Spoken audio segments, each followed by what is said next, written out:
Bismillahirrahmanirrahim. Assalamualaikum warahmatullahi wabarakatuh. Selamat siang semuanya. Semoga kita selalu berada di naungan Allah Subhanahu wa taala dan selalu diberikan kesehatan di tengah pandemi ini.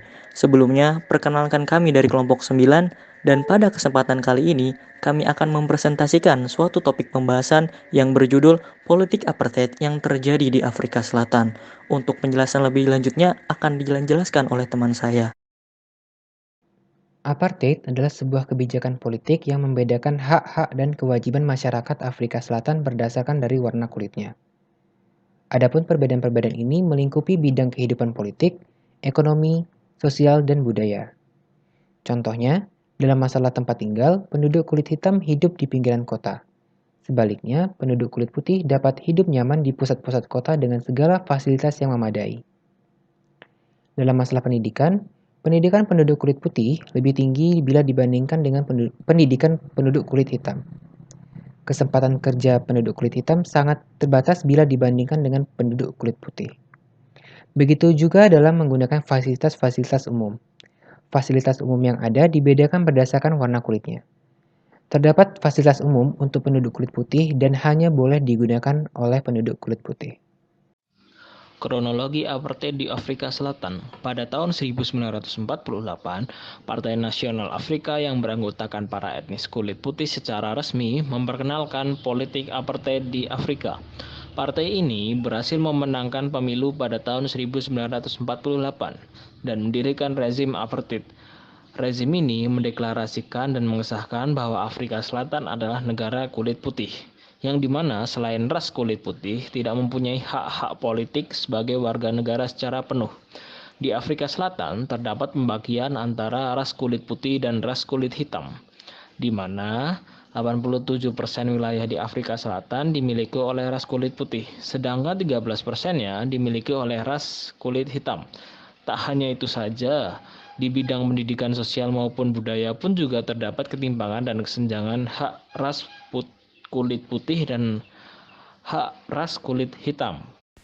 Pada sekitar tahun 1960-an, masyarakat Afrika Selatan serentak untuk mengubah istilah apartheid menjadi Grand Apartheid. Kejadian itu diawali dengan adanya campur tangan pihak kepolisian Afrika Selatan yang ikut campur dalam aksi diskriminasi warga kulit putih kepada masyarakat ras kulit hitam. Dan pada tahun 1961, warga ras kulit putih menyelenggarakan acara pemilu yang hanya untuk kaum mereka saja. Dan setelah hasil pemilu keluar, dibarengi dengan berubahnya sistem pemerintahan Afrika Selatan menjadi negara republik. Di tahun yang sama, muncullah seseorang yang menjadi aktivis perlawanan terhadap politik apartheid, yakni Nelson Mandela, di mana beliau mengajak seluruh warga masyarakat Afrika Selatan untuk bergerak bersama menyuarakan perlawanan terhadap aksi eksploitasi terhadap ras kulit hitam. Aktor-aktor yang terlibat adalah seperti yang telah rekan-rekan saya sampaikan sebelumnya, Partai Nasional merupakan partai yang memenangkan pemilu di tahun 1948 yang dipimpin oleh Daniel Francois Malan dan membentuk pemerintahan minoritas kulit putih yang mana menggunakan sistem apartheid yang kemudian ditetapkan dalam undang-undang. Nah, perlu diketahui, mereka ini mengklaim dirinya sebagai suku Afrika Putih. Nah, orang-orang kulit putih ini tidak bersedia memandang bahwa mereka harus disamakan haknya maupun martabatnya dengan orang kulit hitam atau dapat disebut dengan penduduk asli Afrika. Nah, maka dari itu, dalam menjalankan pemerintahannya, partai ini memiliki dua alternatif, yakni yang pertama, mereka akan terus-menerus memerintah kulit hitam seolah-olah tidak terjadi apa-apa. Lalu yang kedua, memberikan kepada mereka suatu otonom tertentu. Nah, aktor berikutnya kemudian Nelson Mandela. Nelson Mandela ini adalah ketua dari ANC atau African National Congress atau Kongres Nasional Afrika, yang mana merupakan sebuah wadah perjuangan kulit hitam Afrika untuk menuntut persamaan haknya dan menentang rezim apartheid. Nah, pada awalnya perjuangan ini dilancarkan dengan perjuangan-perjuangan damai seperti mengkampanyekan dan menuntut konvensi nasional untuk membentuk atau membuat undang-undang baru Afrika Selatan yang adil dan anti diskriminasi. Nah, namun ketika pemerintah itu menolak, Nelson Mandela ini mengkampanyekan aksi pemogokan yang kemudian ditanggapi dengan kekerasan yang brutal oleh pemerintah.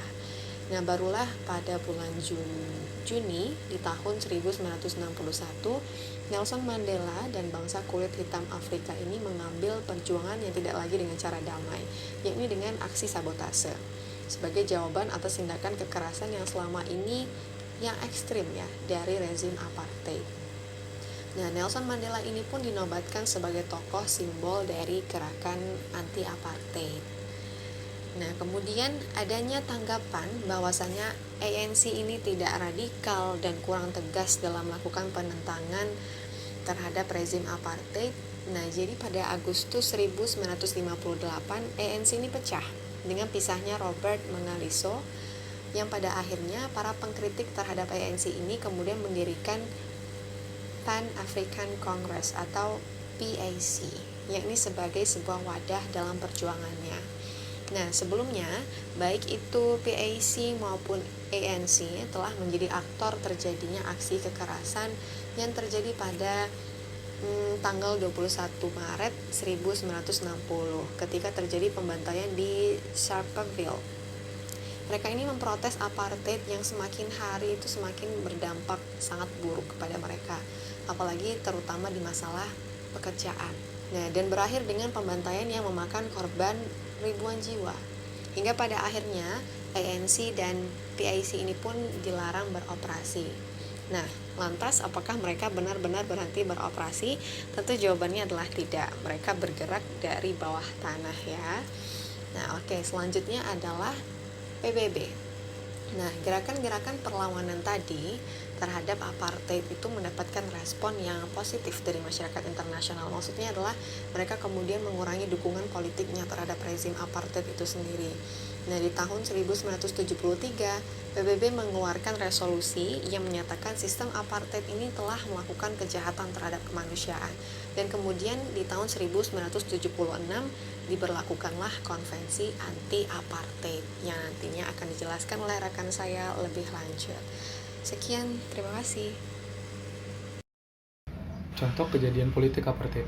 Politik apartheid pernah terjadi di Afrika Selatan, yang mana Afrika Selatan pernah menetapkan sebuah undang-undang yang berisi tentang pemisahan sepenuhnya antara ras kulit putih dan ras kulit hitam dalam setiap kegiatan aktivitas sehari-hari mereka secara teratur, seperti memisahkan tempat tinggal dan wilayah mereka berdasarkan ras. Para ras kulit putih mendapatkan hidup yang makmur di wilayah yang penuh dengan sumber daya alam, dan ras kulit hitam mendapatkan sebaliknya. Mereka mendapatkan diskriminasi dan juga seluruh hak yang mereka mempunyai diambil oleh politik apartheid ini. Politik apartheid ini sangat dikecam oleh PBB, dan PBB menganggap apartheid ini sebagai kejahatan kemanusiaan.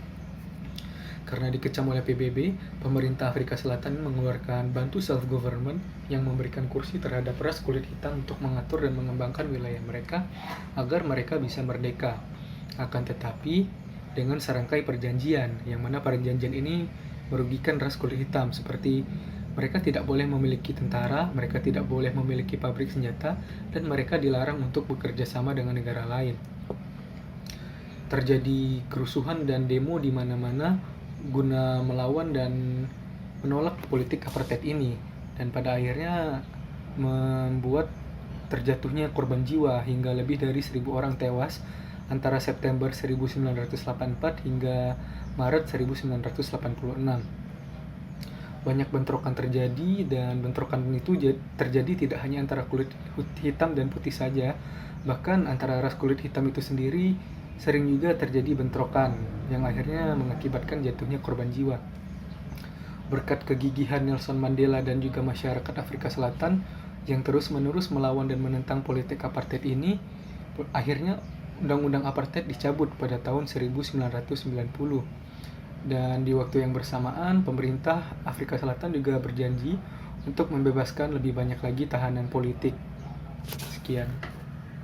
Banyak upaya yang dilakukan untuk menyelesaikan persoalan pelanggaran HAM dan konflik yang meluas yang terjadi semasa pemerintahan apartheid. dimulai oleh pemerintahan Afrika Selatan dengan membentuk Komisi Kebenaran dan Rekonsiliasi yang dipimpin oleh mantan Uskup Besar Capeton bernama Desmond Tutu yang bertujuan sebagai sarana mekanisme penyelesaian konflik sosial. Meskipun konflik ini dibentuk oleh pemerintah, namun sepenuhnya mereka itu independen dalam membongkar fakta-fakta kejahatan politis pada masa apartheid. Komisi ini juga berwenang untuk memberikan amnesti individual dan menjadi rujukan bagi Jaksa Agung dalam penentuan. Pemerintah juga melaksanakan reformasi terhadap institusi pendukung rezim apartheid dengan melakukan sidang-sidang khusus Komisi Kebenaran dan Rekonsiliasi yang diadakan untuk korban perempuan, karena hanya sedikit korban perempuan dari kalangan aktivis yang mau memberikan kesaksian. Dengan begitu, kemungkinan pemberian amnesti serta adanya reparasi untuk korban baik real maupun simbolik dapat dilakukan. Dengan demikian, melakukan komisi ini, mereka mampu mengumpulkan kesaksian korban yang mengalami pemerkosaan, kekerasan seksual maupun pelanggaran HAM lainnya. Apartheid di Afrika Selatan mengalami perjalanan yang sangat panjang, dimulai dari Perang Boer sampai berakhir di tangan Nelson Mandela dan koleganya. Perjalanan panjang dari apartheid ini tentu saja banyak menyisakan cerita duka dan lara bagi orang-orang yang mengalaminya. Upaya penyelesaian dari dalam negeri dan dorongan internasional untuk menumpas apartheid ini dilakukan secara masif dan berkelanjutan. Mengenai solusi yang ditawarkan untuk menghapus apartheid dari dalam negeri, itu sudah dijelaskan oleh teman saya. Nah, sekarang saya akan menjelaskan penyelesaian atau solusi dari dunia internasional. Tercatat dalam catatan saya, setelah mengumpulkan data-data dari beberapa sumber bacaan yang saya dapat, terdapat 7 poin solusi dari dunia internasional terhadap apartheid. Yang pertama, itu pada tahun 1970-an, dunia internasional melakukan tekanan kepada Perdana Menteri Peter Willem Botha untuk menghapus undang-undang apartheid. Namun sayangnya, pada saat itu Botha tidak sepenuhnya mengindahkan himbauan internasional tersebut. Yang kedua, melakukan pelarangan kepada Afrika Selatan dalam event internasional seperti Olimpiade dan event-event lainnya. Yang ketiga, melakukan boikot terhadap barang-barang dari Afrika Selatan yang kemudian tindakan ini mendapat dukungan dari masyarakat internasional secara luas. Yang keempat, pengumpulan massa di Stadion Wembley, London sebanyak kurang lebih 72.000 orang guna menghadiri konser solidaritas bertepatan dengan perayaan ulang tahun Nelson Mandela yang ke-70.